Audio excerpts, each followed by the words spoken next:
Boa noite a todos. É com muita alegria que a nossa Federação Espírita promove mais uma noite de estudos. E no dia de hoje o nosso tema é a felicidade completa não é deste mundo.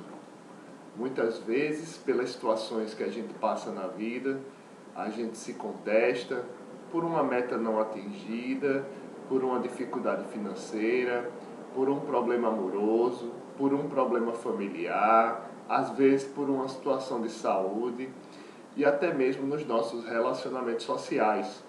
E a gente sempre se contesta, na verdade a gente também se compara com as outras pessoas. Tem até um jargão que diz que o jardim do outro é mais bonito que o meu, mas devemos levar em consideração, nas nossas dificuldades, um dos princípios, um dos postulados da doutrina espírita, que é a imortalidade da alma.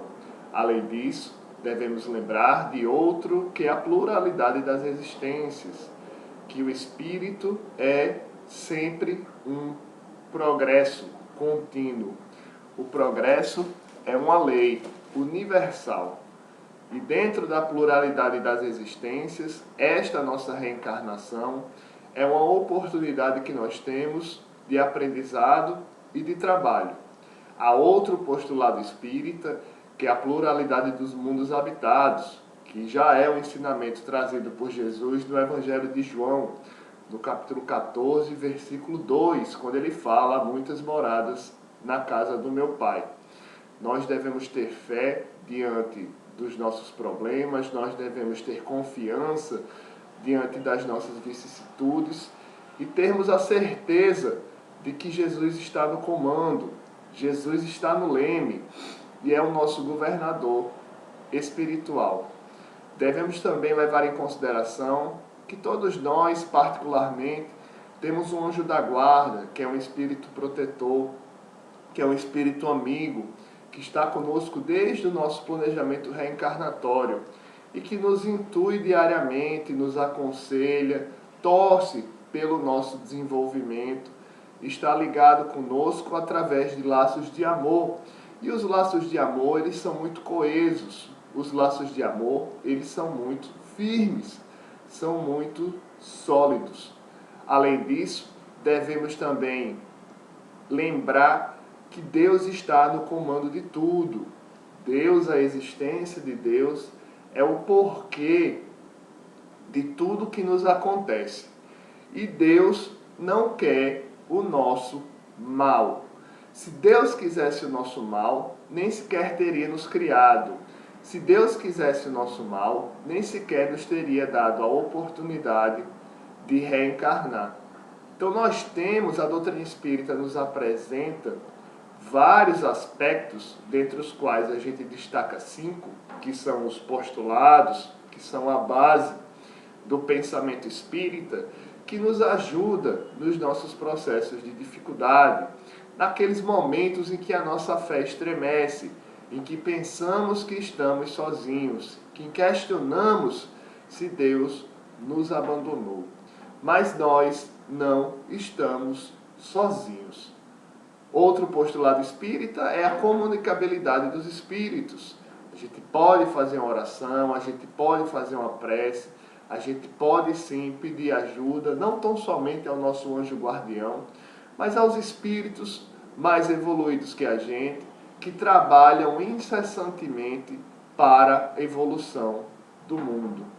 O nosso planeta está passando um momento de dificuldade em relação à pandemia coronavírus. Mas a doutrina espírita nos ensina que esse tipo de fenômeno, tratado no pensamento kardeciano por um conceito denominado flagelos destruidores, é uma oportunidade que o planeta tem de progredir. Quando a gente estuda história, isso é um dado histórico, é uma análise estatística, é uma constatação fática.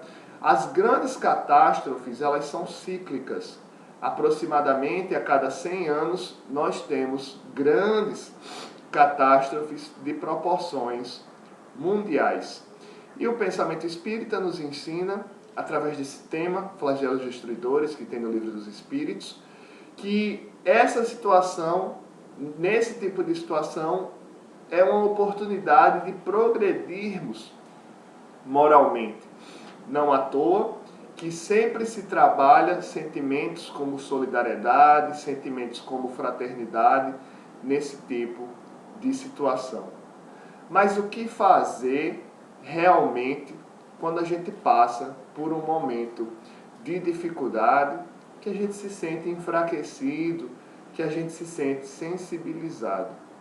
Devemos exercitar a nossa fé em Deus, a nossa fé em Jesus e principalmente a nossa fé em si. Porque todos nós, como somos criações divinas, temos aí uma grande tendência para o bem. Há uma carta de Paulo aos Tessalonicenses, em que ele vai falar de cenários adversos, que ele vem dizer que realmente a gente passa por algumas dificuldades. E lá ele diz que em tudo dai graças. Aí a gente se questiona, mas como assim em tudo dai graças? Se eu estou passando por um problema com emprego, se eu estou passando por um problema de desemprego, se eu estou passando por um problema conjugal, se eu estou passando por um problema financeiro, por um problema de saúde, se me envolvi em uma maledicência, em uma fofoca, se eu me sinto traído, por que em tudo dai graças? Porque para o espírito imortal, as adversidades são oportunidades de trabalho. Jesus já nos faz um alerta sobre isso na parábola dos talentos no Evangelho de Mateus, quando ele vem dizer que todos nós temos talentos a serem trabalhados. E um dos principais talentos, um dos principais atributos do espírito, além da inteligência, que é a capacidade de pensar, de escolher, de exercer o livre-arbítrio, a liberdade de pensamento, mas com responsabilidade. Um dos principais atributos do espírito é a resiliência. Porque quando a gente coloca em mente que o corpo padece e o espírito continua, a gente sabe que vencerá todas as dificuldades que estamos passando. Porém, preparar um discurso sobre isso é muito fácil, é relativamente fácil. Mas encarar os desafios da vida, olhando de frente, com serenidade, com fé, é o nosso grande desafio. Não à toa que a prática evangélica, a prática cristã, a prática espírita é um desafio para todos nós. É quando a gente sai da inércia, é quando a gente sai do nosso ponto ali da zona de conforto. E devemos sim acreditar que a nossa vida vai dar certo, independente se o nosso objetivo é atingido ou não. A gente tem uma enorme capacidade de se reinventar. A gente tem uma enorme capacidade de sair da moldura adversa que muitas vezes a gente se envolve. Mas as aflições, elas são características do planeta em que habitamos. Porque nós vivenciamos, nós estamos, por uma relação de causa e efeito, em virtude do nosso progresso moral, num planeta de provas e expiações. E que Allan Kardec trabalha na questão 101, algumas características dos habitantes, na verdade, dos inquilinos dos planetas de provas e expiações, que somos nós, espíritos imperfeitos. E as características sentimentais dos espíritos imperfeitos são sentimentos como, por exemplo, orgulho, vaidade, egoísmo, drogadição, sexolatria, inveja, rancor. Mas temos também outros sentimentos e é nesses sentimentos que devemos focar, porque são as nossas melhores qualidades. Amor, perseverança, esperança, capacidade de se readaptar e, sobretudo, fé. Nós devemos ter fé. fé no porvir, fé na vida futura. E o que é a vida futura? Dentro de uma perspectiva da matéria, a contagem do nosso tempo é o tempo cronos, que vai dizendo aí as horas, que dentro da nossa concepção, da nossa metodologia, nós vivenciamos um calendário gregoriano, que divide alguns anos, com exceção dos bissextos, o ano em 365 dias, que fala aí que o dia tem 24 horas, que um minuto, que uma hora tem 60 minutos, e por aí vai. Mas Allan Kardec, no livro A Gênese, ele tem um pensamento que o tempo é uma sucessão de atos. O tempo do espírito imortal, que somos nós, é uma sucessão de atos. E as horas, os minutos, eles passam e a gente continua. Conforme já dito, o corpo padece e a gente continua rumo ao progresso.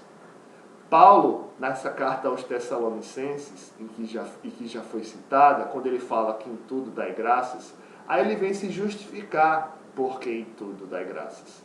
E ele fala, porque nós somos filhos da luz. Nós não somos da sombra, muito embora algumas vezes passamos, muito embora algumas vezes pairamos nas sombras. Mas nós somos filhos da luz. O que quer dizer, em outras palavras, que nós somos criações divinas. E nos nossos processos de dificuldades, em que a gente se questiona se não somos felizes, por que não somos felizes, é sempre bom a gente levar em consideração que a felicidade não é deste mundo, porque este mundo ainda é muito apegado à matéria.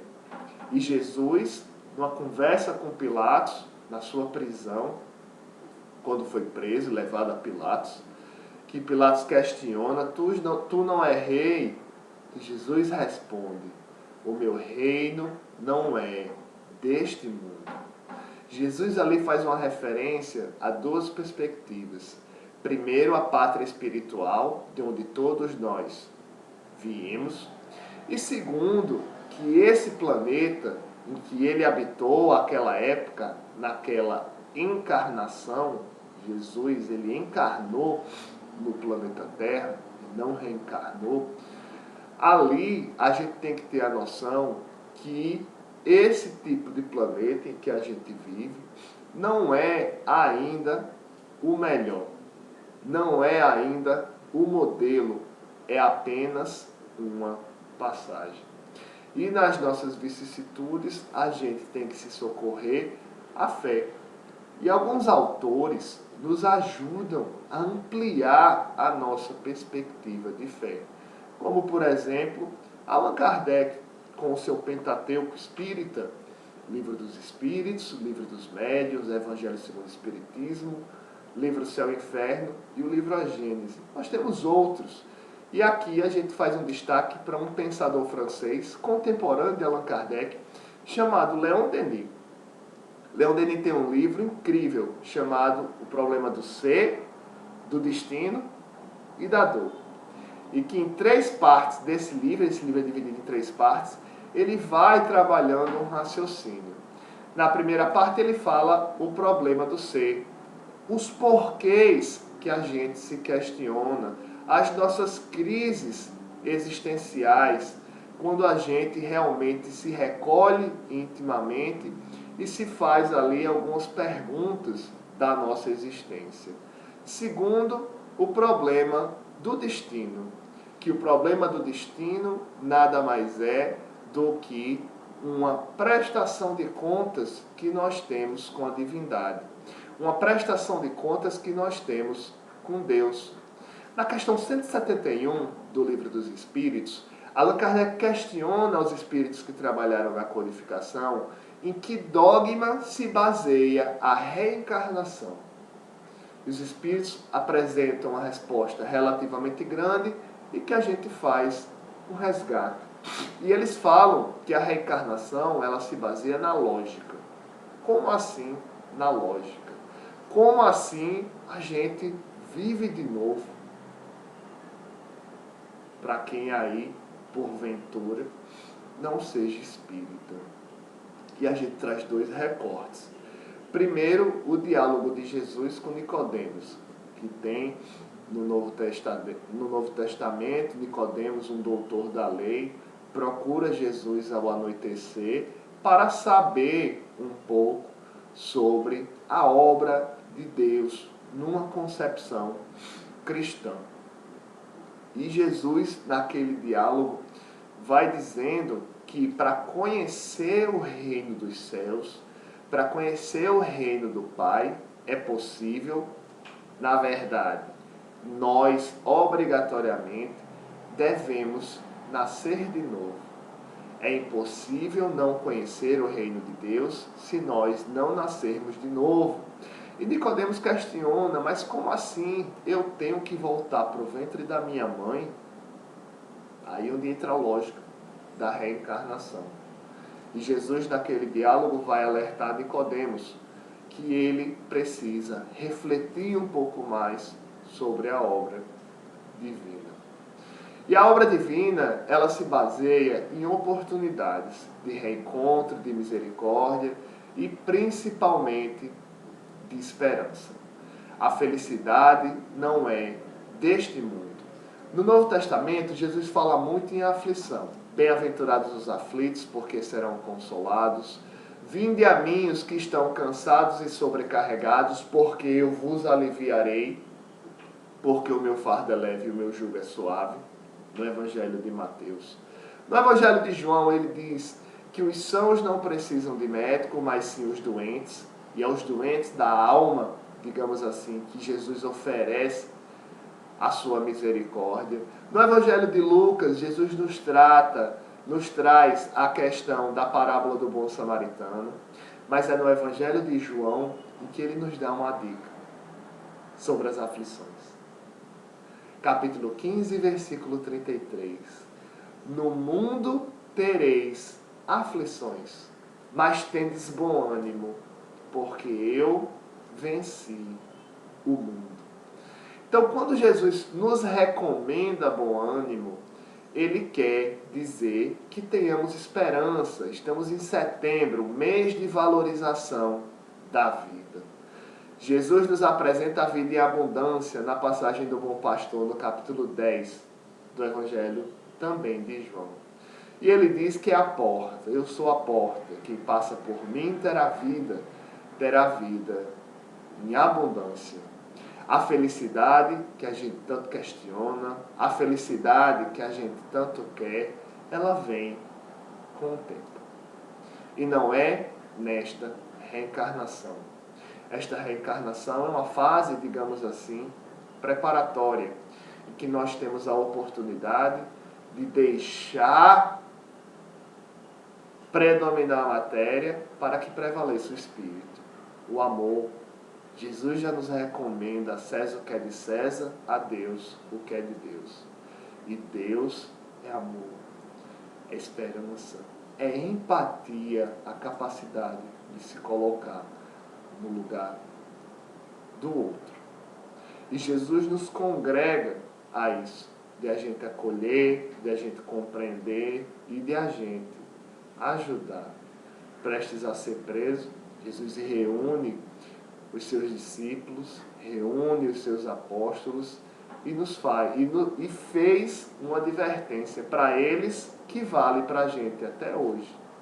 Que ele diz o seguinte: os meus discípulos serão reconhecidos por muito se amarem. Essa é a nossa meta. Se amar, se compreender e principalmente se aceitar. A felicidade não é deste mundo. Tenhamos paciência, tenhamos convicção que o reino dos céus, ele se aproxima da gente na medida em que a gente se aproxima dele. A porta não é estreita. Nós que temos excessos a serem cortados, a serem lapidados.